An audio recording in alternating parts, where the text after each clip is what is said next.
Friend, এখন যে জায়গাটায় আছি এখানে এটার সঙ্গে আমার ছোটবেলাকার অনেক ইতিহাস জড়িয়ে আছে। এটা আগে রান্না চালা ছিল আর এদিকে ছিল গোয়ালঘর। অনেক পরিষ্কার পরিচ্ছন্ন থাকো আর এখানেতে আমরা ক্রিকেটও খেলতাম। এই যে জায়গাটা দেখছো এখানে থেকে ঢেকি থাকতো। Hey everyone, welcome back to the new video. I hope you are doing very well. আর কি বলবো ফ্রেন্ড, আজকে প্ল্যান হচ্ছে যে আজকে আমরা যাচ্ছি মামার বাড়ি। যেটা পুরোপুরি রেডি হয়ে গেছি, তো চলো তাড়াতাড়ি করে বেরোনো যাক।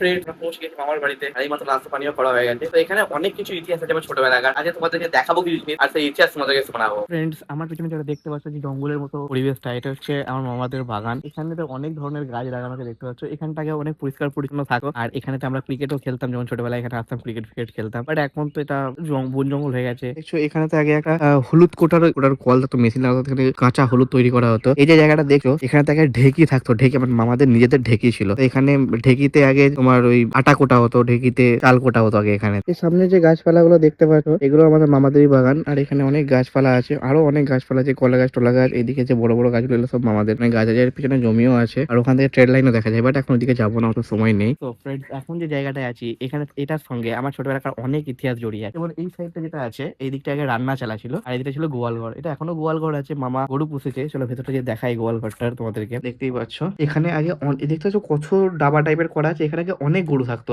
4-5টা করে তো গরু সবসময় থাকতো এখানেতে। আর এই যে এটা হচ্ছে খড় কাটার জন্য এখানে রাখা আছে। আর ওই দিকটা যে দেখো ওইদিকে ছিল রান্নাঘর। চলো ওইদিকটা তোমাদেরকে আবার দেখাই। এখন এই রান্নাঘরটা তো ইউজ করা হয় না, বাট এখানেতে বসে বসে এই রান্নাঘরে বসে বসে আমি যখন শীতকালে মামার বাড়ি আসতাম তখন নানি এখানে আমাকে ধুঁকি করে দিত। তো সন্দেশের ধুঁকি, নুকুল দানার ধুঁকি, তারপর হচ্ছে যে গুড়ের ধুঁকি, অনেক কিছু খেয়েছি। বাট এই জায়গাটা এখন তো পুরো ভুতুরে অবস্থায় আছে। দেখাই দেখো তোমাদেরকে, এই দেখো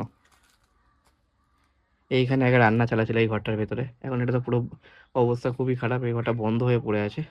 আগে রান্না চালাছিল এই জায়গাটা। সিরিয়াসলি এইখানটাই বসে, ঠিক এই জায়গাটাই বসে আমি আগে ঢুকি খেতাম। আর মা থাকতো, এখানে চা খেতাম, এখানে আসতাম। মানে আমার 90% মানে যখন মামার বাড়িতে আসতাম বেশিরভাগ টাইমটা এখানেই কাটতো। এখানেই খাওয়া দাওয়া করতাম, এখানে ধুই খেলতাম, দিয়ে এখানে খেলাধুলা করতাম। আগের যে বাগানটা দেখতাম সেখানে খেলাধুলা করতাম। আর এখানে সবসময় থাকতাম মায়ের সঙ্গে, মায়ের পাশে বসে রান্না দেখতাম, নানির পাশে বসে রান্না করা দেখতাম, নানির সঙ্গে গল্প করতাম, নানার সঙ্গে গল্প করতাম। ওই যে বললাম ধুকির গল্পটা আমার সারা জীবন মনে থাকবে। বিভিন্ন টাইপের ধুকি খেতাম এখানেতে বসে বসে। এটা প্লেন হয়ে গেছে। আগে এখানেতে এই যে এখানটা দেখছো এটা কেমন কলতলার মতো করা আছে। এটা কিন্তু কলতলা না, এখানে কিন্তু আগে কুয়া ছিল। তো আগে আমি যখন ছোটবেলায় মামার বাড়িতে আসতাম কুয়াতে চান করতাম, মানে কুয়ার জলেতে চান করতাম। এখানে কুয়ার জল তুলে চান করতাম। এখন তো কুয়াটা বুঝিয়ে দেওয়া হয়েছে এবং তার পরিবর্তে এখানে সাবমার্সিবল লাগিয়ে দেওয়া হয়েছে। আগে কিন্তু এখানে কুয়াও ছিল। তো ফাইনালি ফ্রেন্ডস, মামাদের বাড়ি থেকে বেরিয়ে চলে এসেছি, এখন বাড়ির দিকে যাচ্ছি। আর বাড়ির দিকে যেতে যেতে রাস্তায় একটা দারুণ জিনিস দেখতে পেলাম। ভাবলাম তোমাদের সঙ্গে শেয়ার করি। আর দেখো একবার এই লোকেশনটা।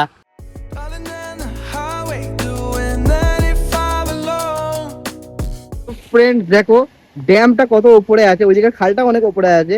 আর ওখান থেকে জলটা দেখো কি সুন্দর, মানে ঝর্ণার মতো নিচে পড়ছে। দিয়ে এখান থেকে দেখো আলাদা আলাদা ডিভিশন করা আছে, দিয়ে জলটা বেরিয়ে এখান দিয়ে একটা ক্যানেল দিয়ে বেরিয়ে যাচ্ছে। আর এখানে দেখো পাথরগুলো কি সুন্দর। তো রোশনি বলছিল ওই নিচে যাবে, বাট দেখো এখান থেকে যাওয়ার সেরকম কোনো পজিশন নেই, না তো এগুলো সব জামা কাপড় ভিজে যাবে। তো এখন তো এখানে না বা অত রিস্ক নেবো না আমরা।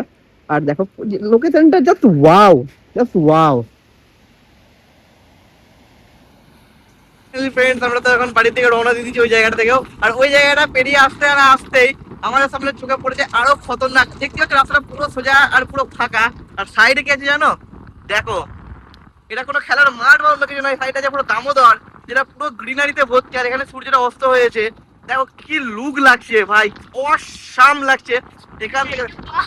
হ্যাঁ বলো, just look like a wow.